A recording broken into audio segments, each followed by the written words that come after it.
அன்பும் ஆண்டவராகிய இயேசு கிறிஸ்துவின் கிருபையும் சமாதானமும் உங்கள் அனைவரோடும் கூட என்றென்றைக்கும் இருப்பதாக. தலைப்பு: நான் உன்னை விட்டு விலகுவதும் இல்லை, உன்னை கைவிடுவதும் இல்லை.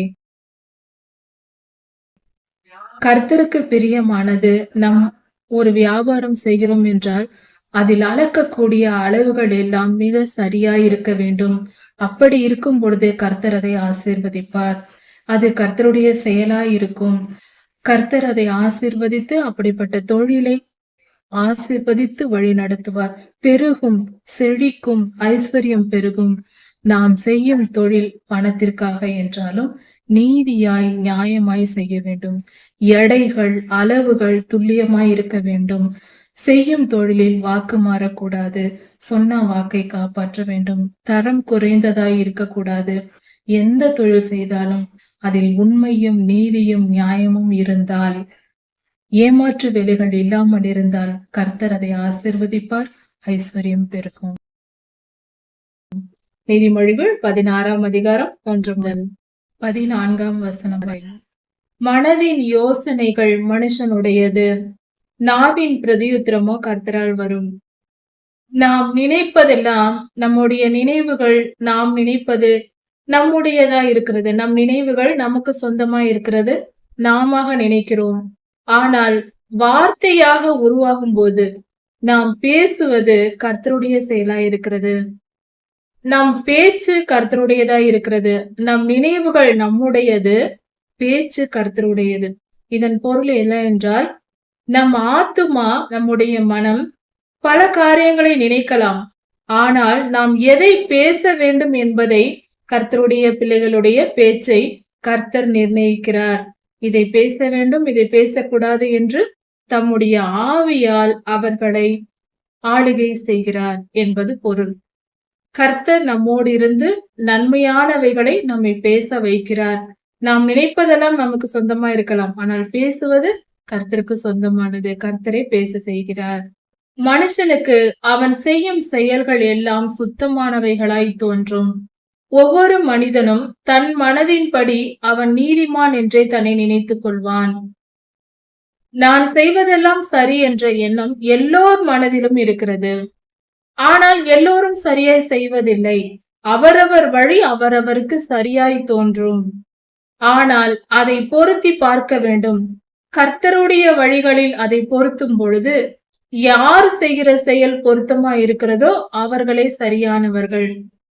பொய் பேசுவது தவறு என்று ஒருவருக்கு தோன்றும், பொய் பேசுவது சரி என்று இன்னொருவருக்கு தோன்றும்.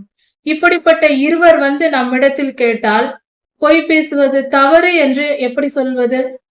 நான் சொல்கிறேன் தவறு என்பான், இன்னொருவன் சொல்வான் நான் சொல்வது சரி என்பான்.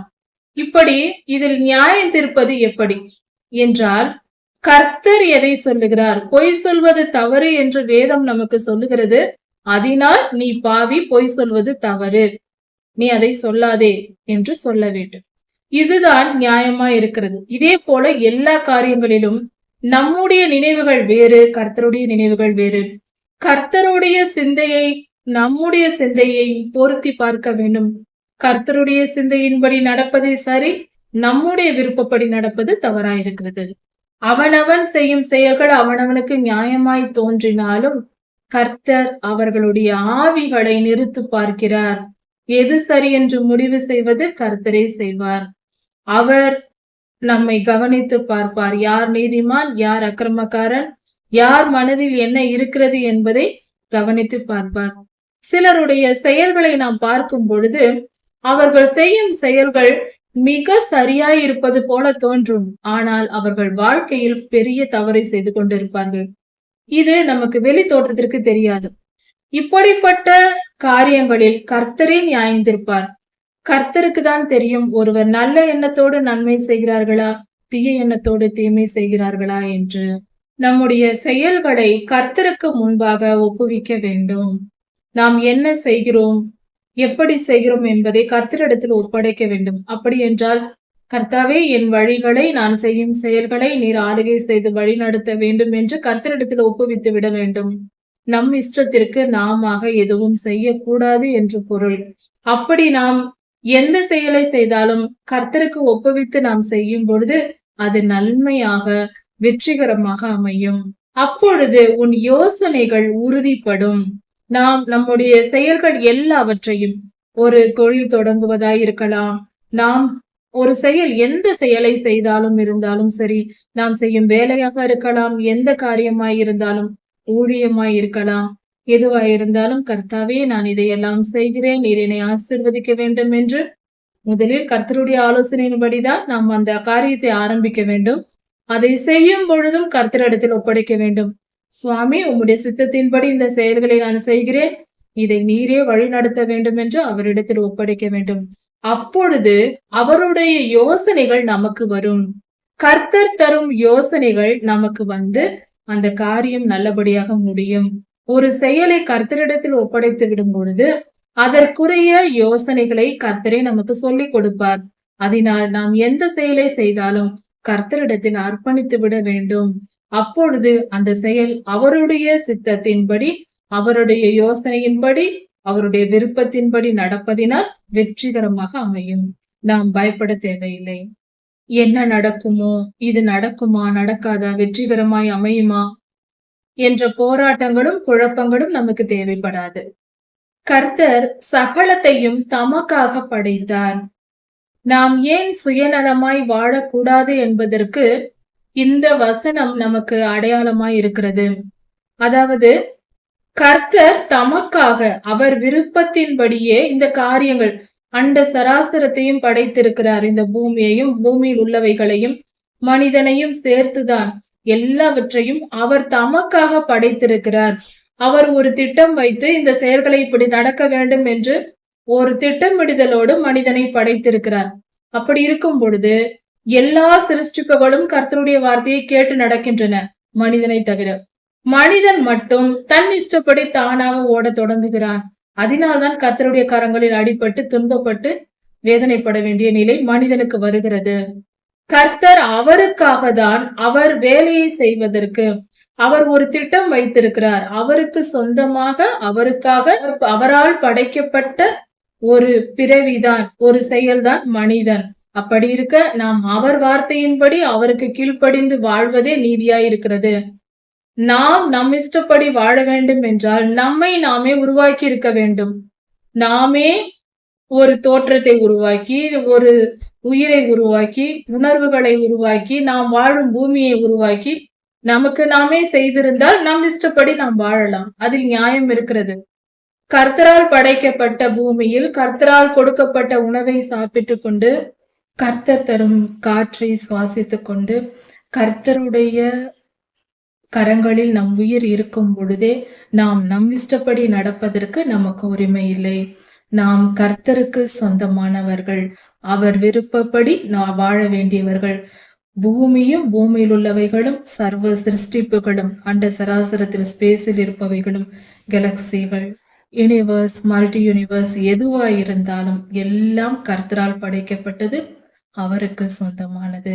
அவர் விருப்பப்படி எல்லாம் கீழ்ப்படிந்து நடக்க வேண்டும் என்பதே நீதி.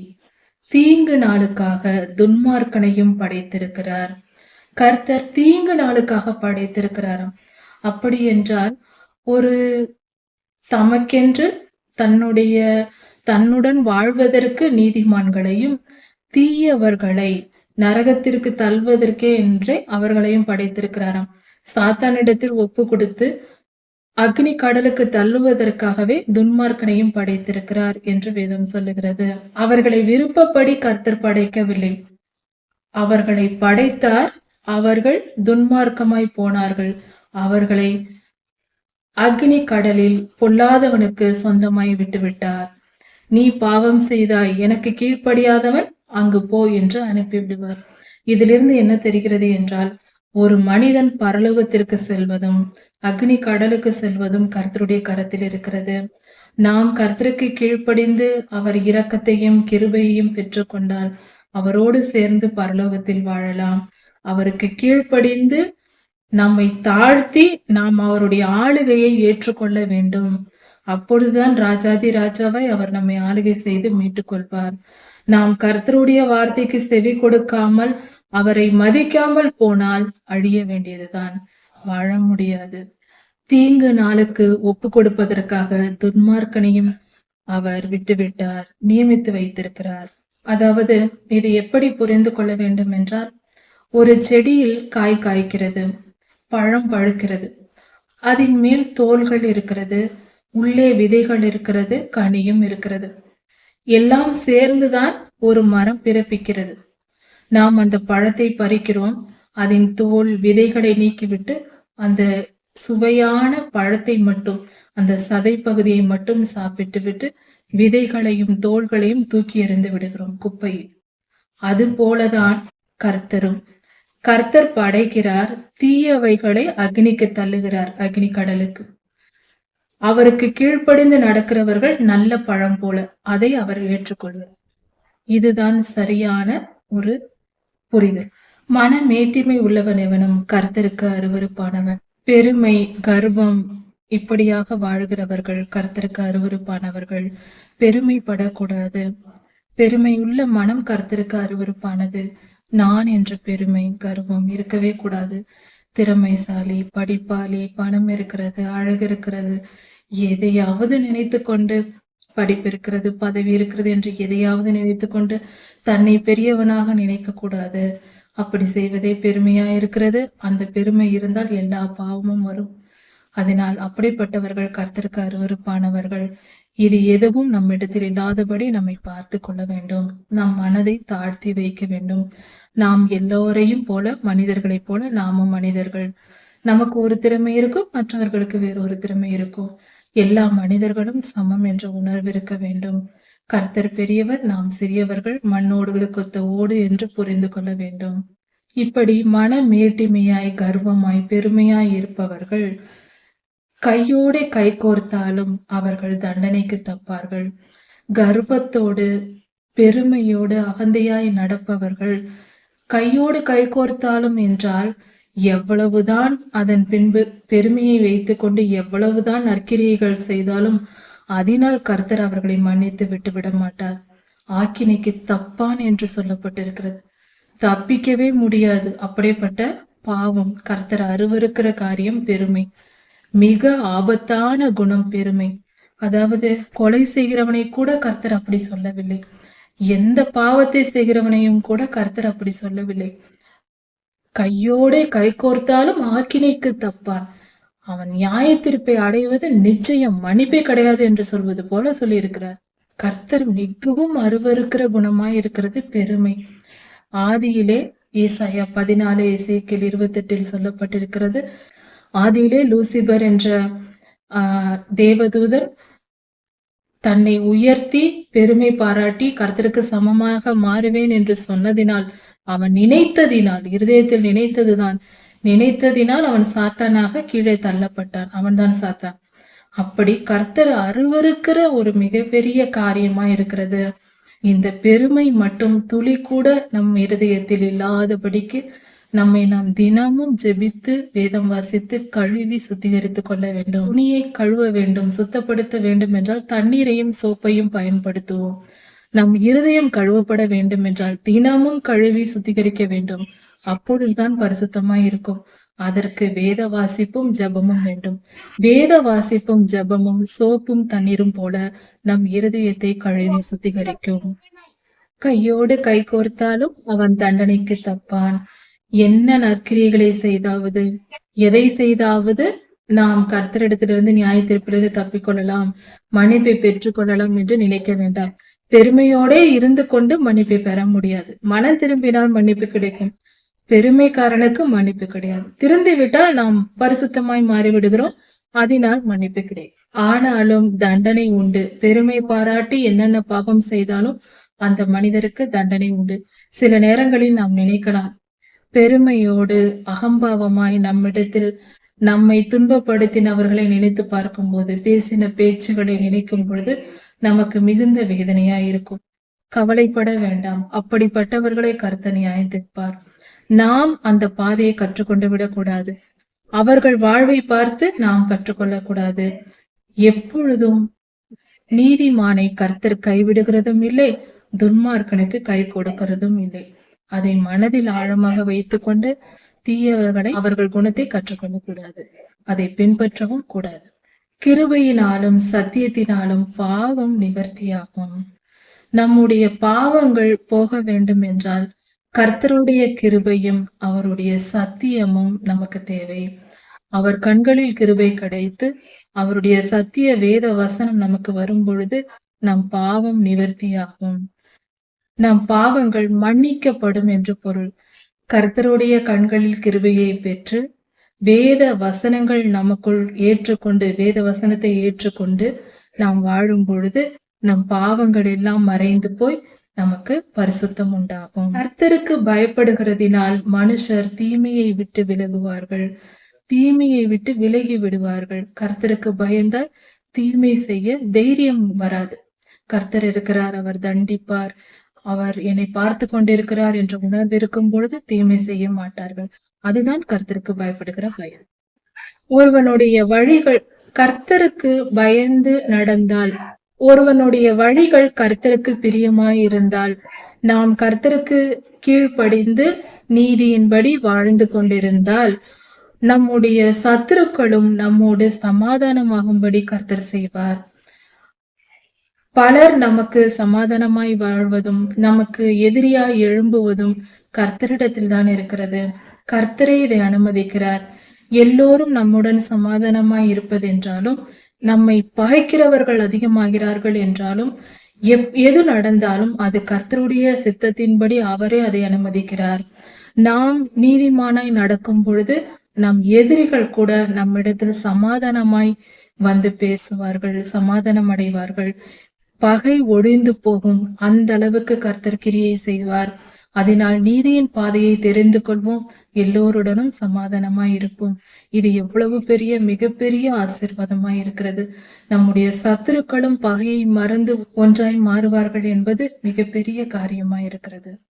அநியாயமாய் வருகிற அதிக வருமானத்திலும் அநியாயம் செய்து பொய் பேசி ஏமாற்றி தவறான அநீதியான காரியங்களை செய்து அக்கிரமமாய் வாழ்ந்து அதிக பணம் சம்பாதிப்பதை காட்டிலும் நியாயமாய் வருகிற கொஞ்ச பணமே போதுமானது. கொஞ்சமாய் சம்பாதித்தாலும் நீதியாய் நியாயமாய் வாழ வேண்டும். அதிகம் சம்பாதிக்க வேண்டும் என்பதற்காக பாவம் செய்யக்கூடாது. பண ஆசையின் நிமித்தம் அநியாயமும் அக்கிரமமும் செய்யக்கூடாது. அது கர்த்தருக்கு அருவருப்பானது. மனுஷனுடைய இருதயம் அவனுடைய வழியை யோசிக்கும். மனுஷன் நாம் என்ன செய்யலாம், என்ன காரியம் செய்யலாம், எதை செய்யக்கூடாது என்று நாம நம் வாழ்க்கையை பற்றி யோசிப்போம். ஆனால் உறுதிப்படுவது, எது நடக்க வேண்டும் எது நடக்கக்கூடாது என்பதை கர்த்தரே முடிவு செய்கிறார். அவரே ஆளுகை செய்து வழி நடத்துகிறார். நாம் யோசித்தாலும் நடந்து முடிப்பது கர்த்தருடைய சித்தமாயிருக்கிறது. அந்த செயல்களை, நம்முடைய செயல்களை உறுதிப்படுத்துவதோ கர்த்தர். நாம் நீதியாய் நடக்கும் பொழுதே கர்த்தர் அந்த காரியங்களை உறுதிப்படுத்துவார். நாம் அநியாயமாய் செய்தால் அதை தட்டி விடுவார். ஒரு காரியம், நல்ல காரியம் உறுதிப்பட வேண்டும், நடந்து முடிய வேண்டும் என்றால் அதற்கு தேவ செயல் தேவை. ராஜாவின் உதடுகளில் திவ்ய வாக்கு பிறக்கும். ராஜாக்களின் பேச்சில் புனிதம் இருக்கும், பரிசுத்தம் இருக்கும் என்று பொருள். திவ்ய வாக்கு என்று சொல்லும் பொழுது பரிசுத்தமான புனிதமான வார்த்தைகள். ராஜாவின் வார்த்தைகள் புனிதமானதாய் இருக்கும். நற்காரியங்களை தான் ராஜாக்கள் பேசுவார்கள். ஆளுகை குறுகை அவர்கள், அதிபதிகள் பேசுவார்கள். நியாயத்தில் அவன் வாய் தவறாது. நியாயம் பேசும்போது, நியாயம் செய்யும் பொழுது அவன் தவற மாட்டான். அதிபதிகள், தேசத்தை ஆளுகிறவர்கள் அப்படி தவறாமல் செய்வார்கள் என்று பொருள்.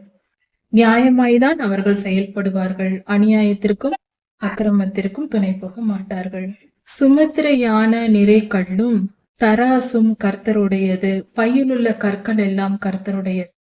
கர்த்தருக்கு பிரியமானது. நம் ஒரு வியாபாரம் செய்கிறோம் என்றால் அதில் அளக்கக்கூடிய அளவுகள் எல்லாம் மிக சரியாய் இருக்க வேண்டும். அப்படி இருக்கும் பொழுது கர்த்தர் அதை ஆசீர்வதிப்பார். அது கர்த்தருடைய செயலாய் இருக்கும். கர்த்தர் அதை ஆசீர்வதித்து அப்படிப்பட்ட தொழிலை ஆசீர்வதித்து வழி நடத்துவார். பெருகும், செழிக்கும், ஐஸ்வர்யம் பெருகும். நாம் செய்யும் தொழில் பணத்திற்காக என்றாலும் நீதியாய் நியாயமாய் செய்ய வேண்டும். எடைகள், அளவுகள் துல்லியமாய் இருக்க வேண்டும். செய்யும் தொழிலில் வாக்கு மாறக்கூடாது. சொன்ன வாக்கை காப்பாற்ற வேண்டும். தரம் குறைந்ததாய் இருக்கக்கூடாது. எந்த தொழில் செய்தாலும் அதில் உண்மையும் நீதியும் நியாயமும் இருந்தால், ஏமாற்று வேலைகள் இல்லாமல் இருந்தால் கர்த்தர் அதை ஆசீர்வதிப்பார். ஐஸ்வர்யம் பெருகும். அநியாயம் செய்வது ராஜாக்களுக்கு அருவருப்பு. ஒரு மனிதன் ஒரு தேசத்தில் அநியாயம் செய்தால் அந்த ராஜாக்கள் அப்படிப்பட்டவர்களை விரும்ப மாட்டார்கள். தேசத்தின் அதிகாரிகள், ராஜாக்கள் அநியாயம் செய்கிறவர்களை, அக்கிரமம் செய்கிறவர்களை விரும்ப மாட்டார்கள். நம்முடைய மேலதிகாரிகள் அதை விரும்ப மாட்டார்கள். நாம் அநியாயம் செய்தால் அதிகாரிகளுக்கு அருவருப்பானவர்களாக மாறுவோம். நீதியினால் சிங்காசனம் உறுதிப்படும். நீதியாய் நாம் நடக்கும் பொழுது தேசத்தின் ஜனங்களும் தேசத்தின் ராஜாக்களும் நீதியாய் நடக்கும் போது, முக்கியமாக தேசத்தை ஆளுகை செய்கிறவர்கள் நீதியாய் நடக்கும் பொழுது அந்த சிங்காசனம் உறுதிப்படும். அவர்கள் ஆளுகை, அவர்கள் பதவி நிலைத்திருக்கும், நிரந்தரமாய் இருக்கும். நீதியின் பாதையில் வாழ்கிற ராஜாக்களை ஆசீர்வதிக்கப்பட்டு நிலைத்திருப்பார்கள். அவர்கள் அரசாங்கம், அவர்களுடைய ஆளுகை நிரந்தரமாக்கப்படும். நீதியுள்ள உதடுகள் ராஜாக்களுக்கு பிரியமாயிருக்கிறது. நீதிமான்களை ராஜாக்கள் விரும்புவார்கள். அரசாங்க அதிகாரிகள், பெரியோர்கள். நீதியுள்ள ஒரு மனிதன் இருக்கிறான், எளியவனாய் ஏழையாய் இருந்தாலும் அப்படிப்பட்டவர்களை விரும்புவார்கள். மனிதர்கள் நீதிமானாய் வாழ வேண்டும். அப்பொழுது அரசாங்க அதிகாரிகளிடத்திலும் நம்முடைய அதிகாரிகள் யாராயிருந்தாலும் அவர்களிடத்தில் நற்பெயர் கிடைக்கும், மேன்மையும் நமக்கு உண்டாகும். நீதியின் பாதை என்றென்றும் வாழ வைக்கும். நீதியுள்ளவர்களை ராஜாக்கள் விரும்புவார்கள். நிதானமாய் பேசுகிறவர்களை ராஜாக்கள் பிரியமாய் நடத்துவார்கள்.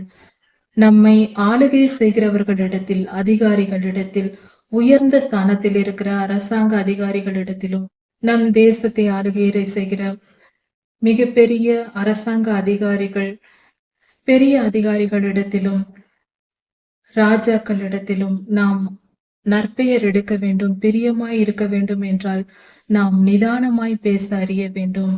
எதையும் யோசித்து நிதானமாய், நம்முடைய பேச்சு மிக முக்கியமாய் இருக்கிறது. எதை பேச வேண்டும், எதை பேசக்கூடாது என்பது மிக மிக முக்கியமாய் இருக்கிறது. நிதானமாய் பேச வேண்டும், யோசித்து பேச வேண்டும். அப்படிப்பட்டவர்களை ராஜாக்கள் விரும்புவார்கள், ஆளுகை செய்கிறவர்கள் விரும்புவார்கள். ராஜாவின் கோபம் மரண தூதருக்கு சமம்.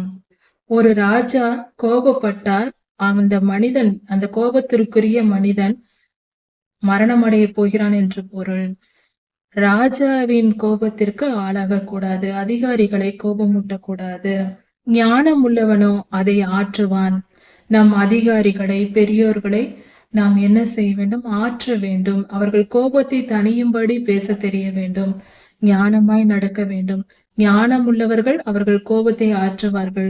துன்மார்க்கரோ அவர்களை கோபமூட்டி தண்டனையை பெற்றுக் கொள்வார்கள். நாம் ஞானம் உள்ளவர்களாய் இருந்தால் தேசத்தை ஆளுகை செய்கிறவர்களை கோபமூட்டாமல் அவர்களிடத்தில் நற்பெயர் பெற நல் புத்தியையும் யோசனையையும் பெற்றிருக்க வேண்டும். ஞானமாய் நடக்க வேண்டும். நீதிமொழிகள் 16ஆம் அதிகாரம் 15ஆம் வசனம் முதல். ராஜாவின் முகக்கலையில் ஜீவன் உண்டு. ராஜா சந்தோஷமாய் இருக்கும் பொழுது நமக்கு நன்மை நடைபெறும், நன்மை நடக்கும். ராஜாவின் முகக்கலையில் ஜீவன் உண்டு என்று சொல்லும் பொழுது, ராஜாக்கள் சந்தோஷமாய் இருக்கும் பொழுது நாம் செய்யும் விண்ணப்பங்கள் ஏற்றுக்கொள்ளப்பட்டு நமக்கு நன்மை நடக்கும். இதை அப்படியே கர்த்தருக்கும் நமக்கு பொருத்தி பார்க்கலாம். கர்த்தரை சந்தோஷப்படுத்தும் பொழுது, நாம் பாவத்தை விட்டு விலகும் பொழுது, மனம் திரும்பும் பொழுது கர்த்தர் மிகவும் சந்தோஷப்படுவார். பரலோகம், ஒரே ஒரு பாவி மனம் திரும்பினாலும் பரலோகத்தில் மிகுந்த சந்தோஷம் உண்டாயிருக்கும் என்று வேதவசனம் சொல்லுகிறது. நாம் மனம் திரும்பினால் கர்த்தர் சந்தோஷப்படுவார், பரலோகமே சந்தோஷமாய் இருக்கும். அப்படி சந்தோஷமாய் இருக்கும் பொழுது கர்த்தர் நம்மை ஆசீர்வதிப்பார். நாம் எதை கேட்டாலும் பெற்றுக்கொள்ளலாம். நன்மையான காரியங்கள், கர்த்தருடைய சித்தத்தின்படி நாம் எதை கேட்கும் போதும் மிகப்பெரிய ஆசீர்வாதங்களை பெற்றுக்கொள்ளலாம். பலர் கர்த்தருடைய நாமத்தை தெரிந்து கொண்டு மனம் திரும்பி கர்த்தரால் ரட்சிக்கப்பட்டு வரும் பொழுது, கர்த்தரை அறிந்து கொள்ளும் பொழுது கொஞ்ச நாளிலேயே பார்த்தால் மிகவும் பணக்காரர்களாக, அவர்கள் ஓரளவு நல்ல வசதி உள்ளவர்களாக மாறிவிடுவார்கள். எல்லா வசதியும் சந்தோஷமா இருப்பார்கள். காரணம், அவர்கள் மனம் திரும்புதலினால் கர்த்தர் சந்தோஷப்பட்டு அவர்களை ஆசீர்வதிக்கிறார். ராஜாக்களின் முகக்கலையினால் ஜீவன் உண்டு, நமக்கு நன்மை உண்டாகும், ஜீவனே உண்டாகும். ராஜாவினுடைய தயை பின்மாறி பெய்யும் மழையை போல் இருக்கிறது. ஒரு மழையை பொதுவாக முன்மாறி பின்மாறி என்று சொல்வார்கள். விதை விதைப்பதற்கு முன்பாக முன்மாறி மழை பெய்யும். மழை பெய்த பின்பு அந்த முதலில் நிலத்தை உழுது வைத்திருப்பார்கள். மழை பெய்யும், அந்த மண் ஈரமண்ணாகும். அப்படிப்பட்ட அந்த நிலத்தை உழுது அவர்கள் அதில் விதைகளை போடுவார்கள். செடிகள் முளைத்து வரும். அந்த முளைத்து வந்த செடிகளுக்கு தண்ணீர் தேவைப்படும். அப்பொழுது இன்னொரு மழை, பின்மாறி மழை பெய்யும் பொழுது அந்த செடி நன்றாக செழித்து வளரும். அதுபோல ராஜாக்களின் உதவி பின்மாறி மழையை போல நம்மை செழிக்க பண்ணும், மிகவும் ஆசீர்வாதத்தை தரும் என்று பொருள். கர்த்தருடைய ஆசீர்வாதத்தையும் இதை போல நாம் பெற்றுக்கொள்ளலாம். எந்த விவசாயியும் முன்மாறியையும் பின்மாறியையும் எதிர்பார்த்து காத்திருப்பார்கள். மழையை கண்டால் சந்தோஷப்படுவார்கள். காரணம், அந்த செடிகளின் வளர்ச்சிக்கு மழை மிகவும் முக்கியமாயிருக்கிறது. பொன்னை சம்பாதிப்பதை காட்டிலும் ஞானத்தை சம்பாதிப்பது எவ்வளவு சிறந்தது என்று சொல்லப்பட்டிருக்கிறது. தங்கத்தை சம்பாதித்து சேர்ப்பதை விட ஞானத்தை சம்பாதிக்க வேண்டும். ஞானம் என்பது உலக அறிவும் புத்திசாலித்தனமும் கர்த்தரை அறிகிற அறிவும். கர்த்தருக்கு பயப்படுதல் ஞானத்தின் ஆரம்பமாய் இருக்கிறது. கர்த்தருக்கு பயந்து நடந்து, கர்த்தருக்கு கீழ்ப்படிந்து, கர்த்தரிடத்தில் விசுவாசமாய் இருந்து வாழ கற்றுக்கொள்ளும் பொழுது நாம் மிக சிறந்த ஒரு புதையலை பெற்றது போல, தங்க புதையலை நாம் பெற்றது போல ஆசீர்வதிக்கப்படுவோம். அது நம் வாழ்க்கைக்கு மிக சிறந்ததா இருக்கும். தங்கத்தை சேர்த்து வைப்பதை காட்டிலும் கர்த்தரை அறிகிற அறிவும் நல் வாழ்க்கையின் வழிகளையும் கற்றுக்கொள்வது, ஞான பாதையை கற்றுக்கொள்வது சிறந்தது.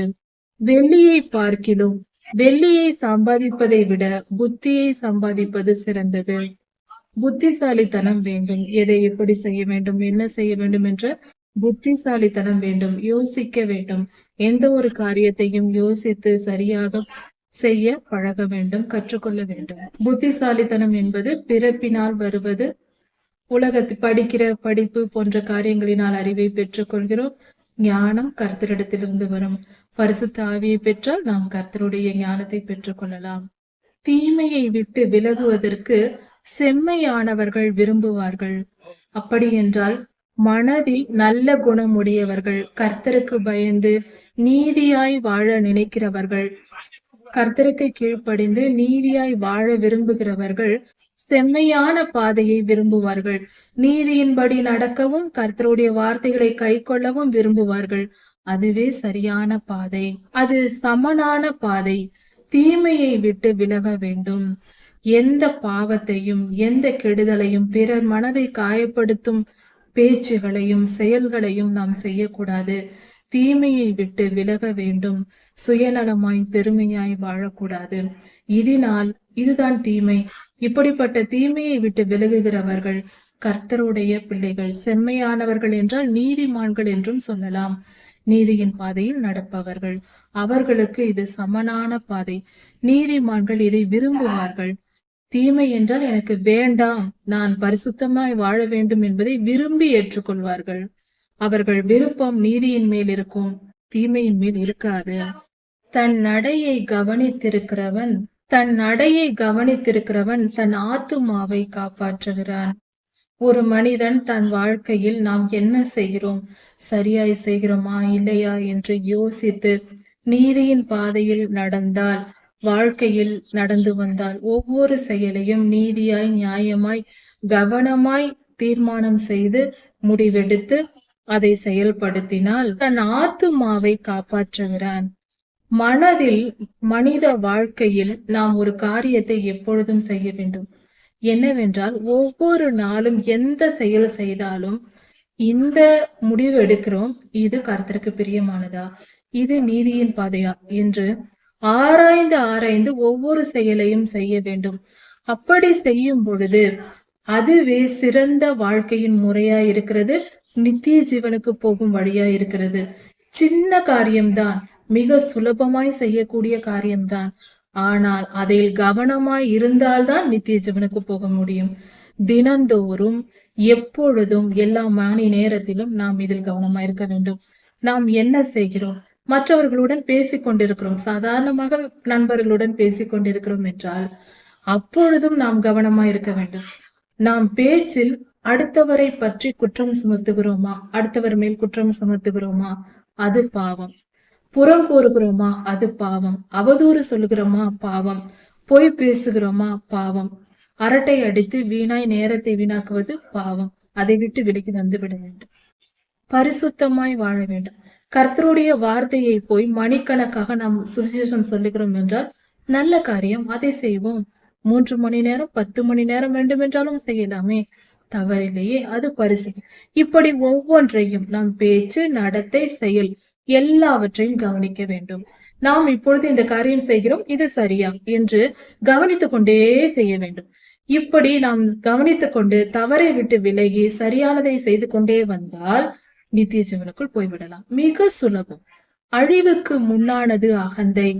ஒரு மனுஷன் அழிய போகிறான் என்றால் அதற்கு முன்பாக அவன் மிகவும் திமிராய் நடப்பான்.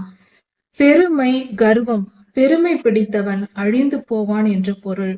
ஒருவனுக்குள் பெருமை வந்து அகம்பாவமாய், திமிராய், கர்ப்பமாய் நடந்தால் அவன் அழிய போகிறான் என்று வேதம் சொல்லுகிறது. அழிவதற்கு முன்பாக வரும் குணம் அகந்தை. அகந்தை என்றால் திமிர் என்று அர்த்தம். கர்வம், பெருமை, மனமேட்டிமை, நான் பெரியவன் என்கிற எண்ணம் வந்துவிட்டால் அவனுக்கு முடிவு வந்து விட்டது என்று பொருள். அவன் பாவம் பெருகிவிட்டது என்று பொருள். கர்த்தர் அழித்து விடுவார். பெருமை பிடித்தவனை கர்த்தர் அழித்து விடுவார். பெருமை ஒருத்தனுக்குள் வந்தால் அவன் முடிவு சமீபம் என்று பொருள். விடுதலுக்கு முன்னானது மனமேட்டிமை. அவன் வாழ்க்கையில் விழப்போகிறான், அவனுக்கு தீரா வியாதி வருவதோ இல்ல மரணம் அடைவதோ, இதோ பெரிய தீங்கு வரப்போகிறது என்று பொருள்.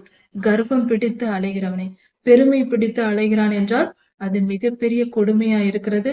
மகா பாவ செயல் அது பெருமை. அதை விட்டுவிட வேண்டும். அந்த குணமே நமக்குள் இருக்கக்கூடாது. அகங்காரிகளோட கொள்ளை பொருளை பங்கிடுவதை பார்க்கிலும் மன தாழ்மையாய் இருப்பது நலம். தீயவர்களோடு சேர்ந்து மிகப்பெரிய ஐஸ்வர்யத்தை சம்பாதித்து சேர்ப்பதை விட, பாவம் செய்து அதனால் அதிக பணம் சம்பாதிப்பதை விட, எளியவர்களோடு வாழ்ந்து ஒன்றும் சம்பாதிக்காமல் எளிமையாய் இருப்பதே நல்லது. ஏழையாய் வாழ்ந்தாலும் நல்லதே. நல்லவர்களோடு சேர்ந்து ஏழையாய் வாழ்ந்தாலும், குடிசை வீட்டில் வாழ்ந்தாலும், சிறிய வீடு, சிறிய வாழ்க்கை, எளிமையான வாழ்க்கை வாழ்ந்தாலும், ஏழ்மையாய் இருந்தாலும் நல்லவர்களோடு சேர்ந்து நல்லபடியாய் வாழ்ந்தால், இந்த உலகத்தில் வாழ்கிற காலம் நன்மையானதாய் நாம் பொறுத்து கொண்டால், நன்மையை செய்து நன்மையாய் நல்லவர்களாய் வாழ்ந்தால் கர்த்தருடைய ராஜ்யத்தில் போய் சேரலாம். இங்கிருக்கும் காலம் கொஞ்ச காலமே, அதுவே புத்திசாலித்தனம். இங்கு இருக்கும் கொஞ்ச காலத்தில் அநியாயமும் அக்கிரமமும் செய்தால் நித்திய ஆக்கினையில் அக்னி கடலில் தான் போய் சேர வேண்டும். இவ்வுலகத்தில் வாழும் கொஞ்ச நாளில் இன்பத்தை அனுபவித்து விட்டு நிரந்தரமாய் அக்னி கடலில் வேதனையை அனுபவிக்க நேரிடும்.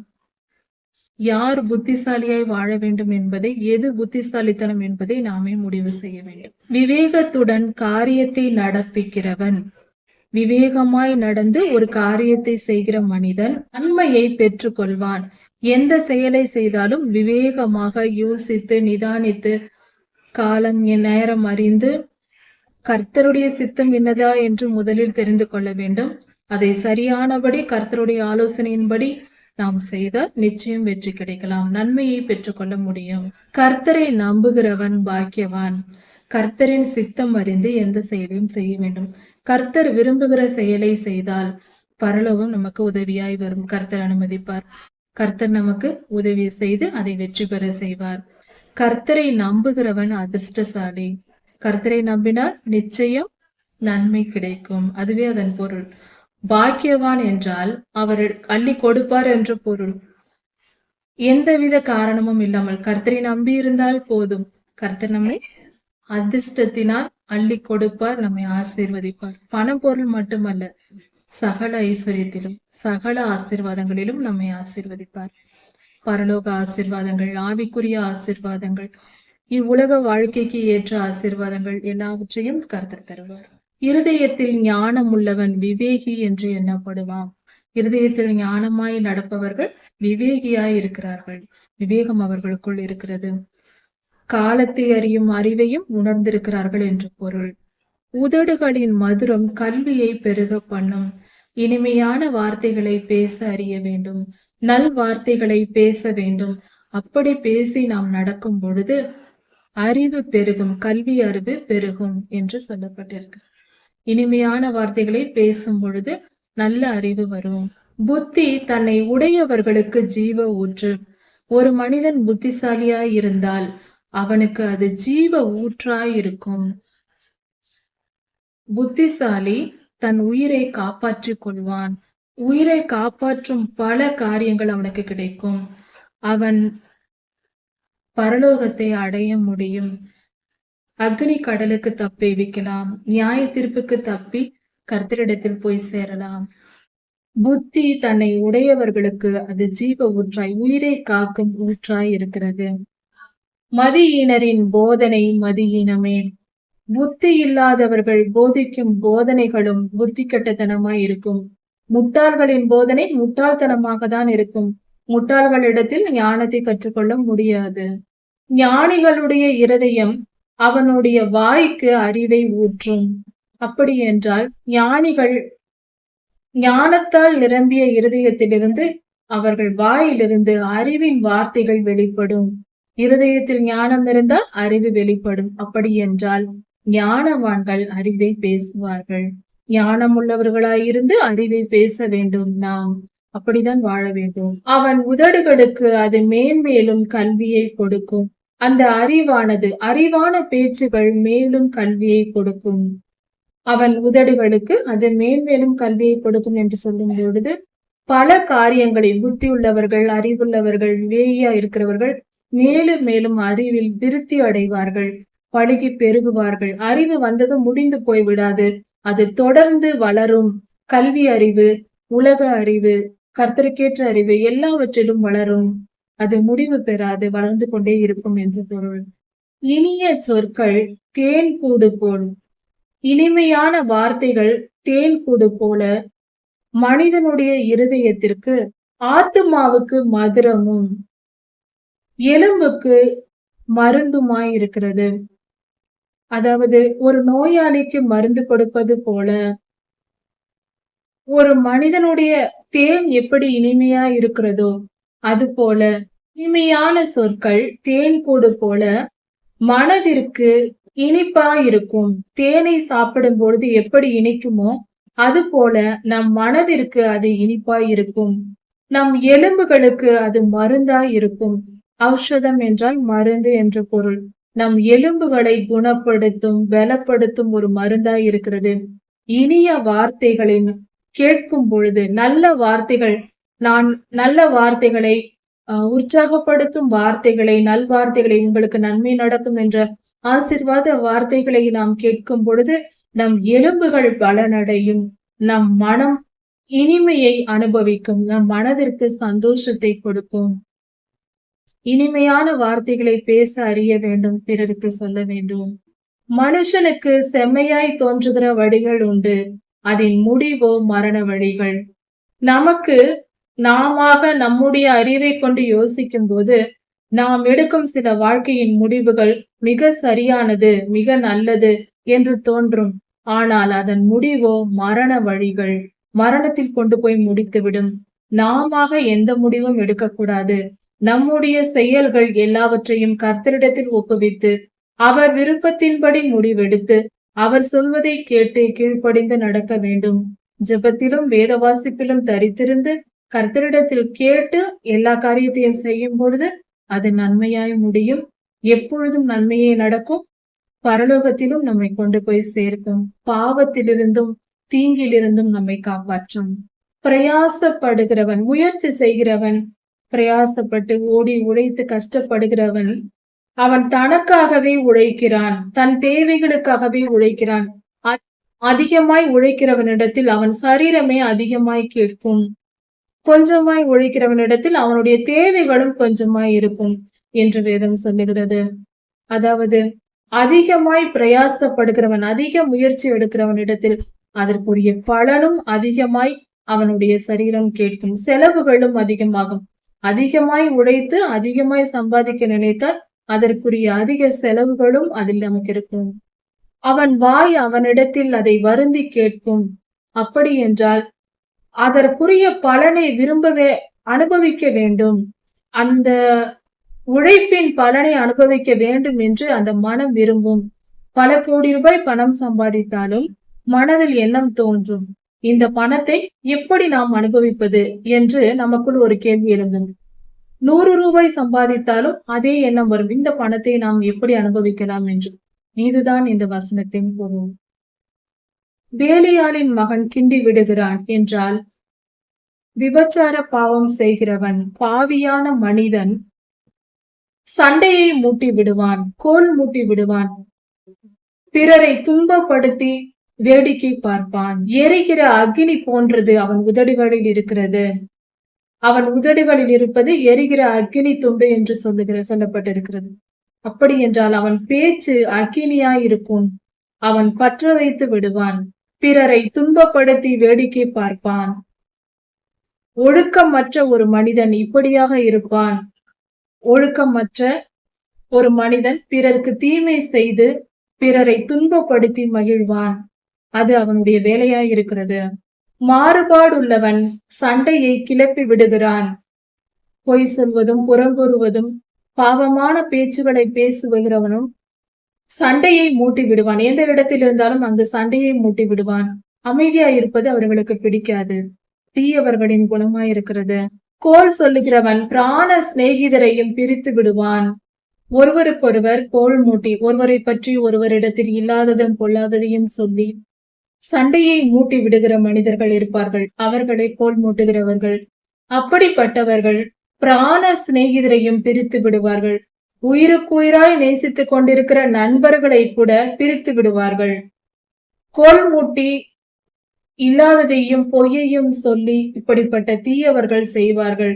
உயிருக்குயிராய் நேசித்துக் கொண்டிருக்கிற நண்பர்களை கூட பிரித்து அவர்களை இரண்டாக்கி விடுவார்கள். இப்படிப்பட்டவர்களோடு பழக்கம் வைத்துக் கொள்ளக்கூடாது. அவர்கள் பேச்சை கேட்கக்கூடாது. அதாவது கோல் மூட்டுகிறவர்களின் பேச்சை கேட்கக்கூடாது, அவர்களோடு பழகக்கூடாது, அவர்கள் நிற்கிற இடத்தில் கூட நிற்கக்கூடாது. கொடுமையானவன், கொடுமைப்படுத்துகிற எண்ணம் உள்ளவன் மற்றவர்களை பார்த்து அவர்களிடத்தில் நயமாய் பேசி தந்திரமாய் பேசி அவர்களுக்கு தீங்கு செய்து வேடிக்கை பார்ப்பான். கொடுமைக்காரனின் குணம் இது. கொடுமைக்காரன் மற்றவர்களையும் தவறான வழியில் நடக்க பண்ணுவான். கொடுமை செய்கிற குணம் உடையவன் தன்னை ஒரு மனிதனை தீய வழியில் நடத்துவான். நல்லவனை கூட தீயவர்களாய் நடக்கும்படி தந்திரமாய் பேசி வழிநடத்தி திசை திருப்பி விடுவான். அப்படிப்பட்டவர்களோடு சேரக்கூடாது. அப்படிப்பட்டவர்களை விட்டு விலக வேண்டும். அவர்கள் பேச்சை கேட்க கூடாது, நம்பக்கூடாது. மாறுபாடானவைகளை யோசிக்கும்படி கண்களை மூடிக்கொள்வான். கொடுமையானவன் கண்ணை மூடிக்கொண்டு மாறுபாடானவைகளை யோசிப்பான். தானே திட்டமிடுவான்.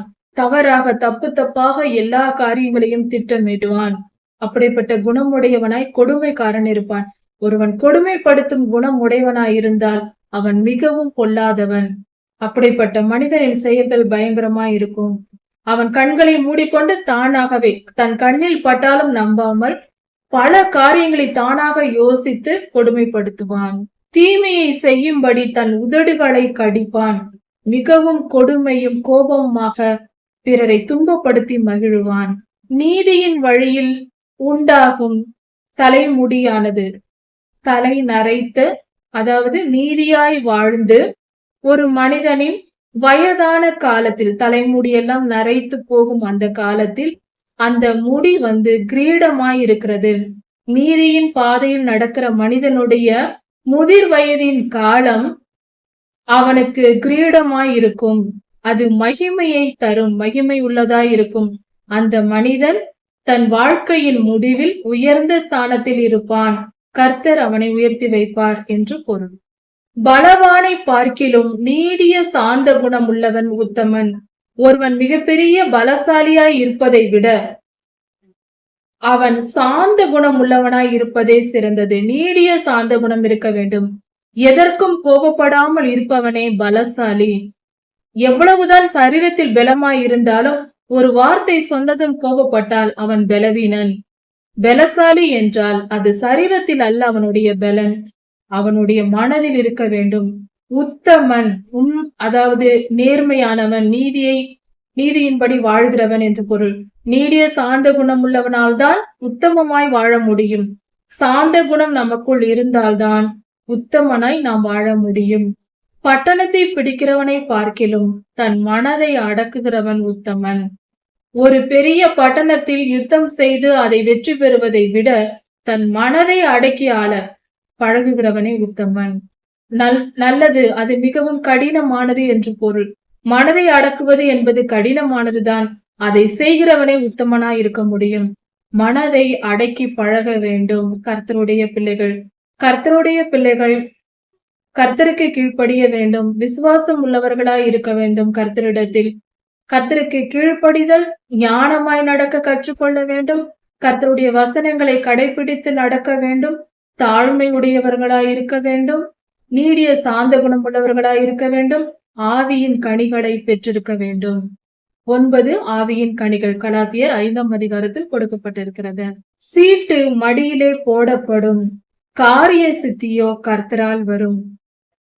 சீட்டு போடும் பழக்கம், எதையாவது தெரிந்து கொள்ள வேண்டும், தெரிந்தெடுக்க வேண்டும் என்றால் சீட்டு போடும் பழக்கம் உண்டு. அந்த காலத்திலும் உண்டு, இந்த காலத்திலும் உண்டு. அப்படி சீட்டு போட்டு எடுக்கும் பொழுது காரிய சித்தி கர்த்தரால் வரும்.